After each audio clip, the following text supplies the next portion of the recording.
Hey, Nonprofit Lowdown fans. It's Rhea Wong with you once again with Nonprofit Lowdown. Happy 2025. This is our first episode of 2025. I don't know when you're listening to this, but if you are listening to it when it drops, I hope you had a good holiday and that we are gearing up for another year. And I think it's going to be a good one. I don't want to jinx it. And I know there's a lot happening in the world, but I do think there is some reason for optimism. I've been doing a lot more of these solo episodes, and so if you like the solo episode, hit me up, drop me a line, let me know if you like them, let me know if there are any topics you want me to cover, let me know if you hate them. I want to hear from you. I can be reached at hello@riawong.com. For our first episode of the year, I wanted to share this concept that's been rolling around in my mind for a little while, and thought it might be helpful to you. I was unaware of this concept, and I heard about it in, I think it was December of this year, thanks to my DOO, Soraya. Ever since then, I've just been doing a deep dive on it. I don't know if y'all are familiar with this woman, Mel Robbins. She is kind of a self-help guru type person, like a Brené Brown type person. And she has this theory called the let them theory. Full disclosure, I've not read the book yet. I've just done a deep dive on the podcast. I get no royalties from this woman, though I feel like I should. I will link the book in my show notes. Here's the whole concept behind it. The aggravation that we experience in our lives is really due to our lack of control over people doing the things that we want them to do. Sound familiar? For those of you who have read my newsletter or listened to my podcast for any amount of time, you know one of my big life struggles is letting go of control. I need to get my sticky little fingers off the control panel because I just want people to do the things that I want them to do. I like things the way that I like them. I don't know if this is an oldest sister issue. I don't know if this is due to my generational trauma, like whatever it is, but like a lot of strong personalities, I want people to do the things that I want them to do. I've talked about this pretty ad nauseum. Help is the sunny side of control, right? I'm offering advice. I think that you should do this thing. It's really hard for me to not get into advice mode with people. And I'm really, really trying. So you all heard it here, 2025, my resolution is to stop doing that. Because here's the truth of the matter. People are going to do what they're going to do, regardless of whether or not I offer them advice, whether I create the email for them, the template, the plan, the business plan. People are going to do what they're going to do. So here is the revolutionary idea. Just let them. Just let them be. Let them do what they're going to do. It's not up to you. Let them. So I want to talk about how this pertains to fundraising, our favorite topic, my favorite topic. The number one complaint that I hear from everyone all the time is my board is a source of aggravation. My board isn't doing what I need them to do. My board isn't fundraising. They're not returning my phone calls. They're not showing up for the meetings, whatever they're doing. And we spend so much time tearing our hair out over it. We spend so much time aggravated about it. We spend so much time bitching and moaning about it to all of our friends. Here is the concept. Let them. Let them. Let them do what they're going to do or not do what they're not going to do. It is going to be a waste of your time and energy to try to force them to do what they're not going to do. Just let them. If they're going to ignore your emails, let them. If they're not coming to meetings, let them. If they're not going to follow through on their commitments, let them. This is not your responsibility. They are grown people who are making decisions about what they're going to do or not going to do. They've agreed to be on this board. They've agreed to have this responsibility. They've agreed to be fiscally and legally responsible for this organization. Yes, that is true. A couple of things I want to flag here for your consideration. One, we put people on the board without spelling out to them exactly what the commitment is. This I find to be true, particularly of people who are founders who get their friends and family on the board and then they flip the script on them, right? They're like, well, now we're going to be a fundraising board. I never agreed to that. Secondly, I think that we aren't always honest with ourselves about the level of commitment that people have to the cause, to the organization, to the things that they said that they were going to do. Life changes. Maybe when you joined the board, you were single, and now maybe you're married and you have a kid and like you're traveling for work. Circumstances have changed. And often as EDs, we don't really want to acknowledge the reality of the situation that things have changed. The first thing I would recommend when we think about the board is let them do what they're going to do, because you trying to control a situation that you have no control over is just going to make you crazy. Now, I'm not suggesting that we stop there, right? Because if that happens, if no one is looking after the stores, we're looking at a collapse. So instead, the other part of the equation is let me.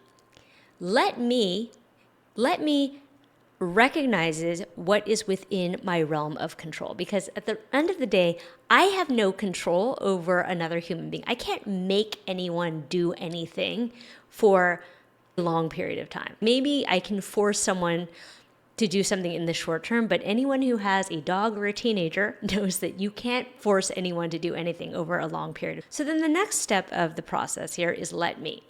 Let me acknowledge what I do have control over.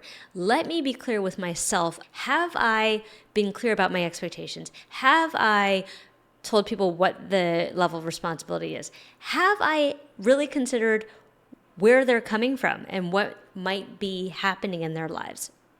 Here, I'd like to introduce another tool that I enjoy from Byron Katie, and she has the 4 questions.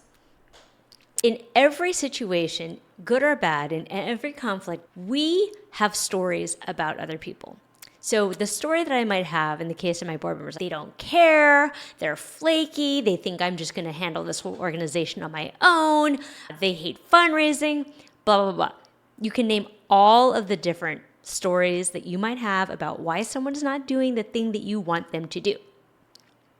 We then ask the 4 questions. Question 1, is that true? Is that story true? We start to interrogate the reality of what we believe is true. Is that true?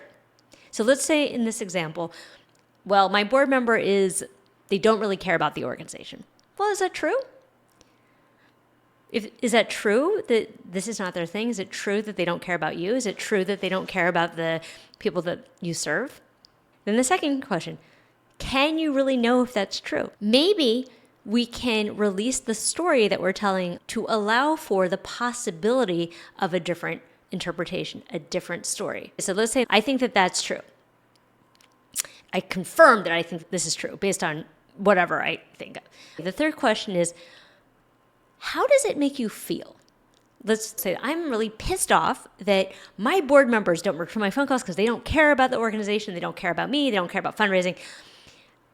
How this makes me feel, I feel angry, I feel aggravated, I feel pissed off, all the things. The fourth question is, who would I be without the thought? Now I'm opening up the possibility that it might actually be this thought keeping me in its emotional clutches. Who would I be without that thought? Then we try the turnaround. Let's say so-and-so doesn't care about the organization. Let's try on a different set of sentences that might be as true or more true in the situation. Our original story was the board member doesn't care about the organization. One turnaround might be the board member does care about this organization. Maybe I don't care about this board member. Maybe the board member doesn't care about me. Maybe the board member does care about me and does care about the organization, right? You look at all of the different turnarounds and you get to decide which of these stories you want to be true for you. Because the truth of the matter is, an experience is all subjective. As much as you have a story about them, they have just as much of a story about you.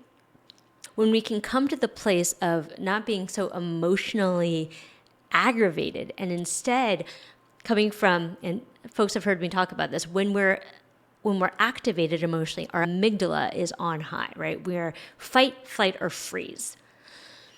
When we engage in this experience of inquiry, is this true?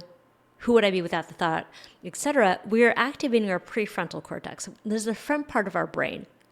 And that is a part of the brain that is involved in what we call the executive state. When we get out of our fear center, the amygdala, and move into our prefrontal cortex, we start to see different possibilities. It could be that you have a board member who truly does not care about the organization and truly does not care about you. Let them, because nothing you are going to do is going to change their mind about the situation. But then we step into, let me have a conversation about whether or not this is the right place for them.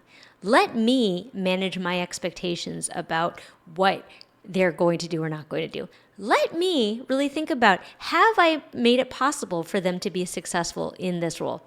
Let me think about whether or not I'm unrealistic in my expectations. Maybe they're not going to do solicitation no matter what you say, but maybe there's a world where you could plug them into hosting a dinner on your behalf, making phone calls to donors, writing thank you notes, taking potential donors out to lunch, right? There are other things that they can do that are fundraising but are not solicitation. I want to be clear here about what you are asking them to do. Have you been clear about the expectation and allowing them the opportunity to step forward and say, yes, I will take responsibility for that. So let them be. Let them do what they're going to do. Let them decide what they want to take responsibility for. And based on what they do, let you decide how you are going to act. Let me get another example here because I think this is a really powerful idea. What I hope for all of you in 2025 is more emotional and mental peace, because this job can be so hard and there's so much emotional aggravation that we can have. We hold so much on our shoulders. My hope for you, dear listener, is peace in 2025. So let's talk about the donor, the inevitable donor who ghosts, who doesn't return our phone calls, who doesn't give when we need them to give. It's very aggravating, because you are out here just trying to make it happen and you're chasing them down. But here's the truth. They have their own motivations, timelines, and the priorities. So no matter what you do, a person is going to respond when they're going to respond. They may or may not upgrade their gift. They may or may not give in the timeline that you want them to give in. You have no control over what other people do. So here is my proposal. Let them ignore your emails. Let them not come to the events. Let them work on their own timeline. The truth of the matter is, when you leave people alone to let them do what they're going to do, when you acknowledge their own autonomy, when you acknowledge, and look, I understand this is hard. Micromanagement is my love language. Like, I will nag the hell out of people until I get them to do what I want them to do. I mean, nagging is like my superhero power. If there's like superhero power that is nagging and being persistent, that would be mine. You can ask my husband about that. When I am clear about the boundaries of people, their choices, and what they're going to do, and I am clear about what I can do, the let me. So let me take ownership of my actions and my mindset. Let me look at my communications. Let me look at whether or not I've made compelling, value-oriented offers to people in order to get them excited about being engaged in our organization. Let me look at my follow-up processes. Why are people lapsing in their donations? Have I really given them a reason to come back? Have I provided a world-class experience to them? Have I told them what I'm doing with their money? Have I let them experience the victory and the joy of giving and the joy of the impact? I stop worrying so much about what people are going to do or what they're not going to do or how I can control what they're going to do. And I think about, let me audit my storytelling. Let me think about how we can make our communications better. Let me consider how we can make an outstanding stewardship experience. Let me take responsibility for building a stronger case for support. If I do all of those things and I let them respond in the way that they are going to respond, all of a sudden I have reclaimed the power. I am not spending all of my time and precious energy trying to force them to do something that they may or may not want to do. I will say this as well. At the end of the day, any problem that you have can usually be resolved by talking to your donor. If I think that this ask is not compelling enough, ask your donors. If I think that maybe I need a different event to raise money this year, talk to your donors. There's such a thing as what we call product market fit. I was listening to a podcast with Reed Hastings of Netflix, and he talked about the fact that they tried a million different things before he got Netflix in its current form.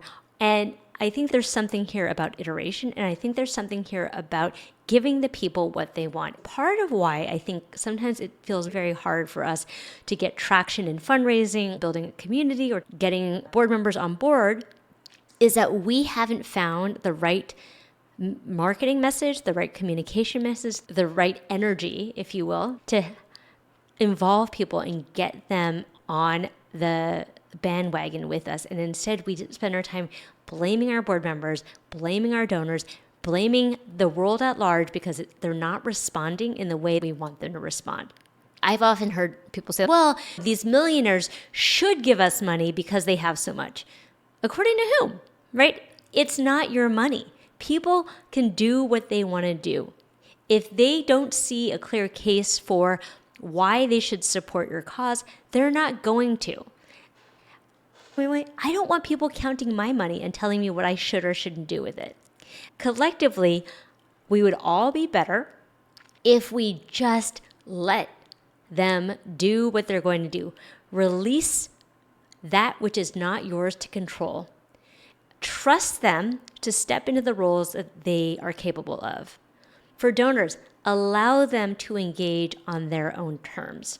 And for you, let you focus on what you can do. That means developing the systems, strategies, and self-discipline to create a positive impact. It means engaging with donors and board members who want to be engaged, who raise their hand to say that they're ready, and stop chasing the people who don't want to talk to you. All of this means there's another teacher out here, Tara Brach, who talks about radical acceptance.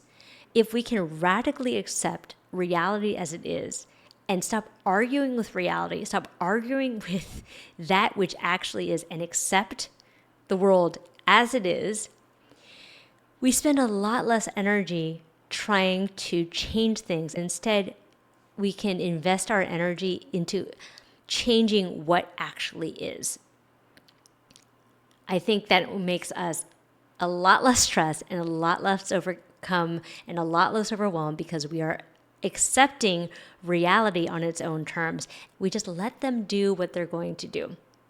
And we let us do what we can control.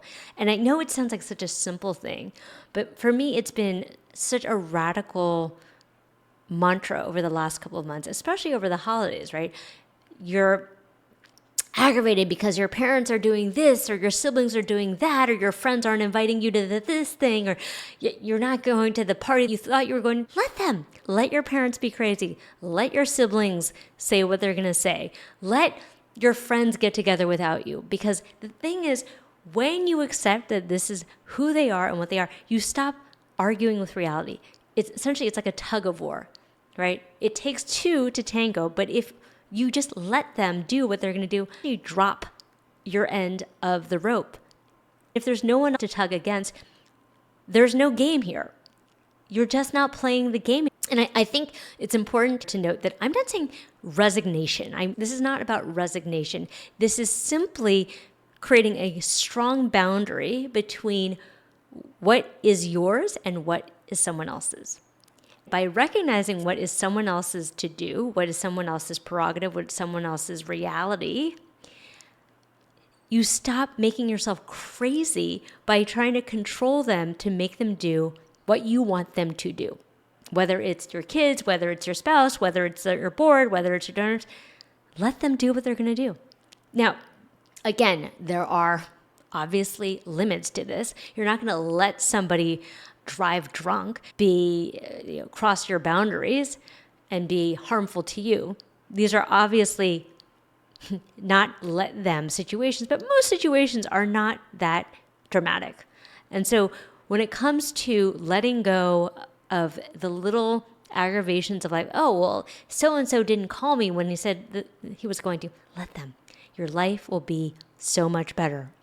Okay, so I'm at the end of this. I hope that this has been helpful to you. I've been using this let them theory for the last month or so, and it's actually been incredibly helpful for me because I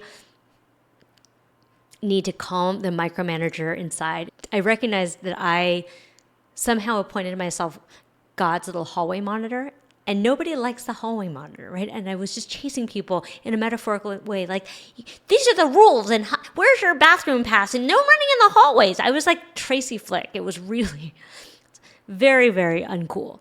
I hope that this let them theory might help you to have a more peaceful, joyful 2025.